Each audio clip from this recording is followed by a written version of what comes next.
ವಿವಿಧ ಬೇಡಿಕೆ ಈಡೇರಿಕೆಗೆ ಆಗ್ರಹಿಸಿ ಆಶಾ ಕಾರ್ಯಕರ್ತೆಯರು ಪ್ರತಿಭಟನೆ ನಡೆಸುತ್ತಿರುವ ಫ್ರೀಡಂ ಪಾರ್ಕ್ಗೆ ಆರೋಗ್ಯ ಸಚಿವ ದಿನೇಶ್ ಗುಂಡೂರಾವ್ ಭೇಟಿ ನೀಡಿದ್ರು. ಈ ವೇಳೆ ಆಶಾ ಕಾರ್ಯಕರ್ತೆಯರಿಂದ ಮನವಿ ಪತ್ರ ಸ್ವೀಕರಿಸಿ ಕೇಂದ್ರ ಹಾಗೂ ರಾಜ್ಯ ಎರಡು ಸರ್ಕಾರಗಳು ಸೇರಿ ಗೌರವಧನ ಕೊಡ್ತಿವೆ. ಗೌರವಧನ ಹೆಚ್ಚಳದ ಬಗ್ಗೆ ಮಾರ್ಚ್ ತಿಂಗಳ ಬಜೆಟ್ವರೆಗೂ ಕಾಯಿರಿ.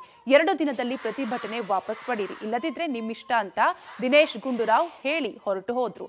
ಆದರೆ ಸಚಿವರ ಮಾತಿಗೆ ಆಶಾ ಕಾರ್ಯಕರ್ತೆಯರು ಒಪ್ಪಲಿಲ್ಲ. ಅನಿರ್ದಿಷ್ಟಾವಧಿ ಪ್ರತಿಭಟನೆ ಮುಂದುವರೆಸುತ್ತಿದ್ದಾರೆ. ಫ್ರೀಡಂ ಪಾರ್ಕ್ನಲ್ಲಿ 2-3 ಸಾವಿರ ಆಶಾ ಕಾರ್ಯಕರ್ತೆಯರು ಕೊರೆವ ಚಳಿಯನ್ನು ಲೆಕ್ಕಿಸದೆ ಪ್ರತಿಭಟನೆ ಮಾಡುತ್ತಿದ್ದಾರೆ.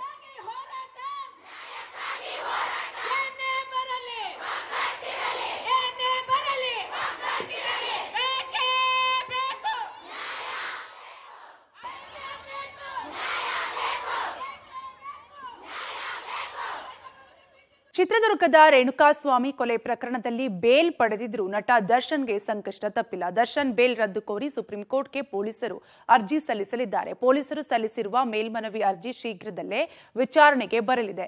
ದರ್ಶನ್ ಸಿನಿಮಾ ನಟ ಹಾಗೂ ಸೆಲೆಬ್ರಿಟಿ ಆಗಿದ್ದು ರಾಜ್ಯದಲ್ಲಿ ದೊಡ್ಡ ಅಭಿಮಾನಿ ಬಳಗ ಇದೆ. ಹೀಗಾಗಿ ಸಾಕ್ಷಿಗಳನ್ನು ತಿರುಚುವ ಸಾಧ್ಯತೆ ಇದೆ ಅಂತ ಮೇಲ್ಮನವಿಯಲ್ಲಿ ಪೊಲೀಸರು ಉಲ್ಲೇಖಿಸಿದ್ದಾರೆ. ಅಲ್ಲದೆ ರೇಣುಕಾಸ್ವಾಮಿಯನ್ನ ಬಲವಂತವಾಗಿ ಕಾರಿನಲ್ಲಿ ಕರೆತಂದಿದ್ದು ಮಧ್ಯಂತರ ಜಾಮೀನು ಪಡೆದ್ರೂ ಶಸ್ತ್ರಚಿಕಿತ್ಸೆ ಮಾಡಿಸಿಕೊಂಡಿಲ್ಲ ಎಂದು ತಿಳಿಸಿದ್ದಾರೆ. ಹೀಗಾಗಿ ದರ್ಶನ್ಗೆ ಶೀಘ್ರವೇ ಮತ್ತೊಂದು ಶಾಕ್ ಎದುರಾಗುವ ಸಾಧ್ಯತೆ ಇದೆ.